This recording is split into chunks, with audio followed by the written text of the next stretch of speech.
Sim, pessoal, então, dando continuidade.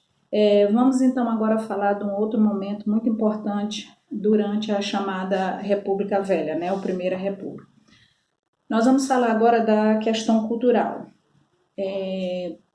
que é o chamado movimento modernista.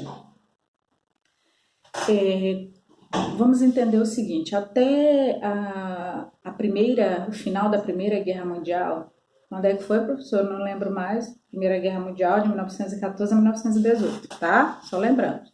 Então, até esse finalzinho aí, até o final da Primeira Guerra Mundial, os valores, digamos assim, culturais, que o Brasil e muitos países aqui da América, do Ocidente, os valores culturais que se seguiam, os valores éticos, era um valor baseado na cultura europeia.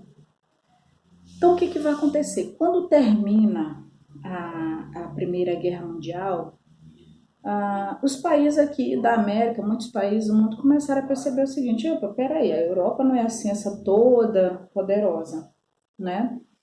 Venceram, perderam, estão com dificuldade.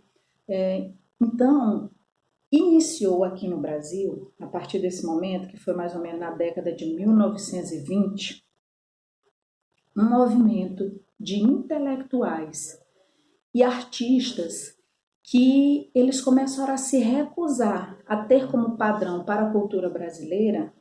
Esse padrão era o dito que vinha da Europa, porque era um padrão vindo da Europa, mas a gente se baseava principalmente na cultura francesa, né? De embelezamento, das artes, do cinema, do teatro, as roupas, o que se vestia, essa coisa toda. Então, esse movimento de artistas e intelectuais começou a dizer: peraí, quem é o povo brasileiro? Qual é a nossa identidade?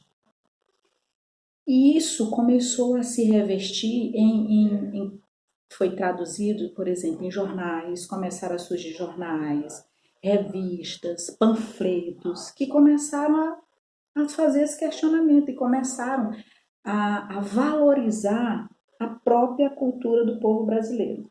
Professor, e naquela época não existia cultura, não se fazia as coisas que fazia. Esse é que é o grande questionamento. O que era feito, o que era produzido pelos próprios brasileiros, como samba, capoeira, as culturas de religiões afro, o candomblé, as músicas como o machixe, né, que eram moda naquela época, era uma cultura considerada cultura popular, considerada altamente pobre em termos culturais. Isso era o que a elite, prestem atenção, era o que a elite dizia. Mas isso acontecia a todo momento nos morros, nas cidades, pelos mais pobres. Então isso era marginalizada, a cultura que era feita pelos próprios brasileiros. Então era bom, era bonito, era maravilhoso, se valorizava o que vinha de fora, estão entendendo?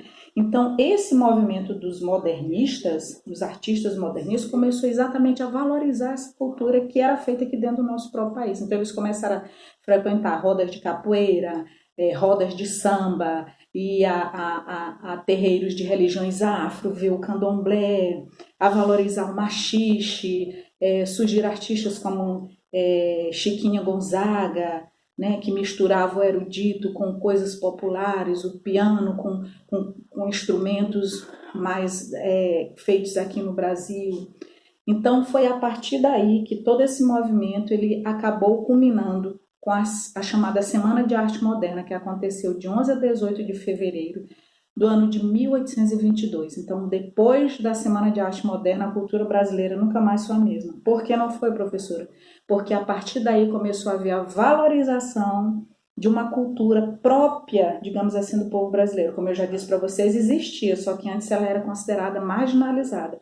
Assim como o rap, o funk, várias coisas que foram surgindo em regiões mais populares do Brasil também eram considerados, né, assim, marginalizadas, agora que a mídia está valorizando mais, não é isso? Então, foi isso, gente. A Semana de Arte Moderna, ela serviu para unir o erudito com o popular e assim dar uma identidade para a cultura do povo brasileiro, tá bom? No próximo vídeo a gente continua com o assunto, falando de outro questionamento.